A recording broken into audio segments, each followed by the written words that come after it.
रुद्रं नमामि वानरराजरूपम्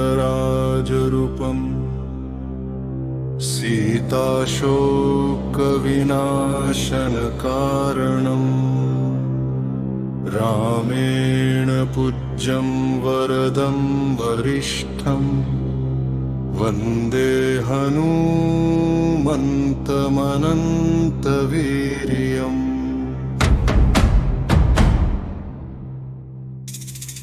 वायुपुत्रं महाबलप्रदं पवनात्मजं पापविनाशनम् दिव्यदेहं शुभगुणसम्पन्नं वन्दे हनूमन्तमनन्तवीर्यम्। सुरार्चितं चन्द्रसमानवक्त्रं दाशरथिं दूतमवाप्य भक्तम् लङ्कापुरीदाहकं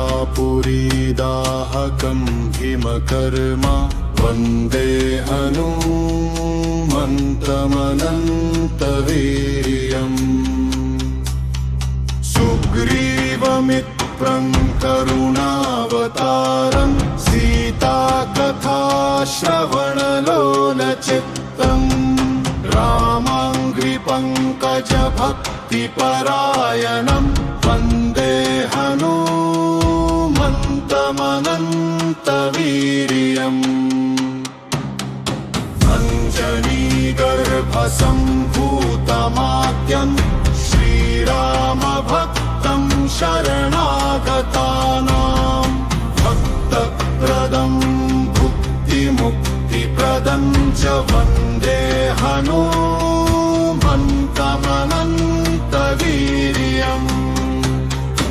इदं स्तोत्रं पठेन्नित्यं नरः पापैः प्रमुच्यते सर्वाभीष्टं लभेन्नित्यं हनुमत्प्रीतिसंयुतः।